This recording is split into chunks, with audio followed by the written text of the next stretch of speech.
Oke teman-teman, selamat datang di Mr. AB Channel.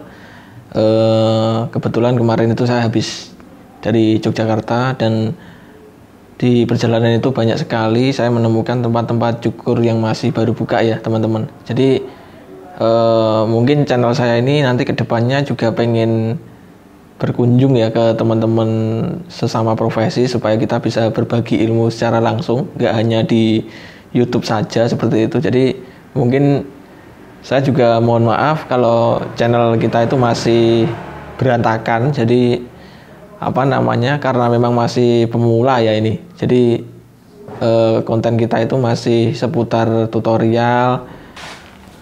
Oke, jadi ada 5 tanda tempat cukur kalian itu bakal sukses dan berkembang. Yang pertama, pelayanan yang ramah teman-teman. Jadi kalau kita menjadi seorang barber atau seorang tukang cukur, kalau kita baru kenal orang, baru mengenal pelanggan itu, kalau kita ramah itu, saya kira orangnya itu jadi lebih gampang untuk mengingat kita. Jadi kalau mereka rambutnya panjang itu, saya kira orangnya pasti balik lagi gitu.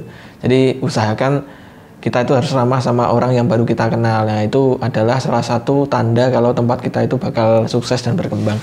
Nah untuk tanda yang kedua yaitu SDM atau tukang cukur yang bagus ya, yang berkualitas. Jadi supaya tempat usaha kalian itu berkembang ya, kita harus mempersiapkan tim yang sebaik mungkin, terutama soal SDM ya. Jadi kalau kita mau merekrut karyawan juga harus punya standar yang bagus ya untuk mempersiapkan tim supaya dalam bekerja itu kita bisa punya servis yang bagus dan memenuhi standar seperti itu. Jadi untuk cara rekrut karyawan itu ada di video saya yang sebelumnya, bisa dicek ya. Ada beberapa cara untuk merekrut karyawan seperti itu. Nanti bisa dilihat teman-teman di video saya yang sebelumnya.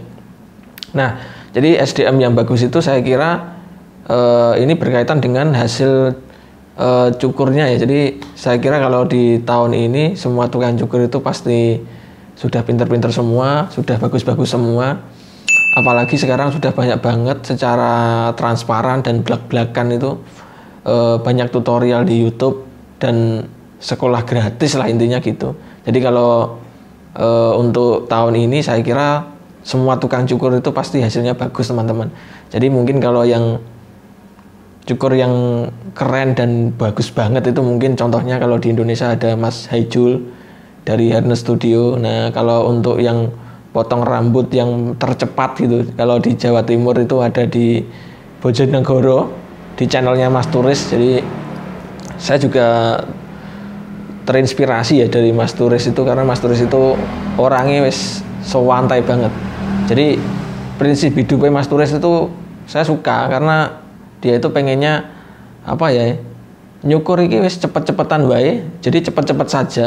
Yang penting hasilnya bagus, rapi, sesuai sama keinginan si pelanggan itu, dan yang terpenting adalah kita dapat uang di situ. Karena memang mau nggak mau kita membuat karya itu kita memang untuk dijual teman-teman. Jadi bukan untuk kita sembah-sembah ya, itu hasil karya kita. Jadi kita itu terus terang kalau kita bikin karya itu ya kita pasti nanti dapat imbalannya, dapat uang seperti itu. Jadi kalau pengen tempatnya kalian itu berkembang dan sukses ya usahakan punya SDM barber yang sangat berkualitas ya, seperti itu.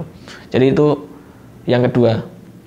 Nah untuk yang ketiga yaitu teman-teman harus punya tempat lahan parkir yang luas ya. Jadi akses parkir itu ternyata sangat penting untuk menentukan sukses apa enggaknya tempat usaha kalian. Jadi kalau di tempat kita itu kebetulan kan nggak di tengah kota ya, kita itu di pinggiran. Jadi tempat kita itu alhamdulillah tempatnya luas, jadi mobil motor itu bisa parkir.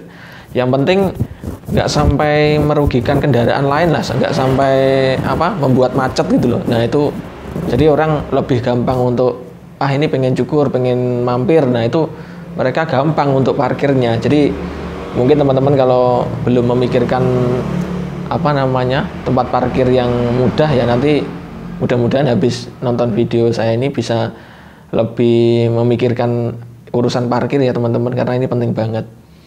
Nah mungkin itu yang tanda-tanda yang ketiga ya teman-teman.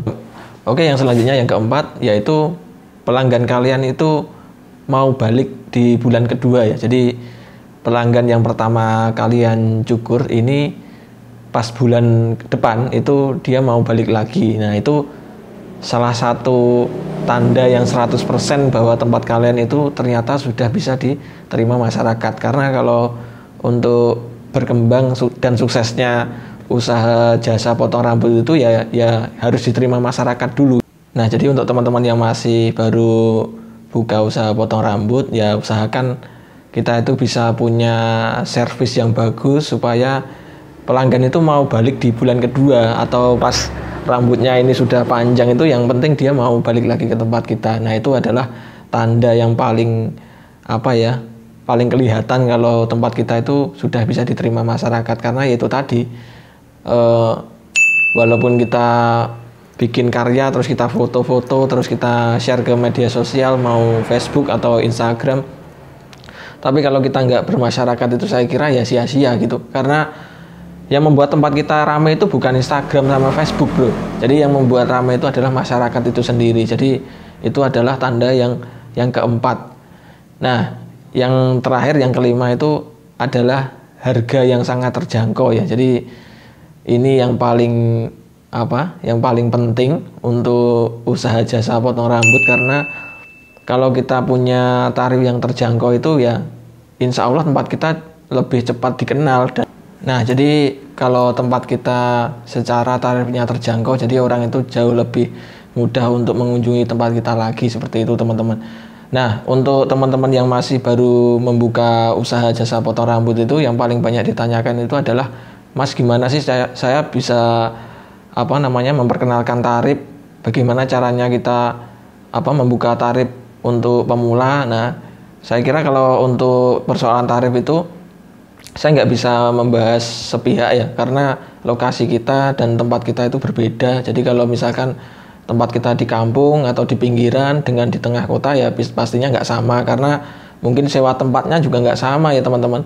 Ya mungkin kalau masalah tarif itu bisa disesuaikan dengan tarif yang umumnya di tempat kalian itu berapa. Misalkan di tarif di tempat cukur di lingkungannya itu ada yang 10.000, ya kita bisa di atasnya sedikit, kita bisa ambil tarif 15.000 supaya kita nggak sampai merebut pelanggan lah, atau mungkin dikatakan kita jadi menutupi rezeki teman-teman kita yang seprofesi seperti itu. Jadi kita tarifnya ya yang wajar-wajar aja, nggak perlu yang murah banget juga, nggak usah terlalu yang mahal-mahal juga gitu. Jadi mungkin itu adalah cara supaya tempat kita itu bisa berkembang dan sukses ya teman-teman. Karena ya kita pengennya punya usaha itu ya berkembang kan, seperti itu ya. Mungkin ini sesuai dengan pengalaman saya ya, dan di luar sana mungkin masih banyak juga teman-teman yang lebih paham soal bisnis, tapi ini tadi adalah cara saya sendiri. Dan jika teman-teman mungkin suka sama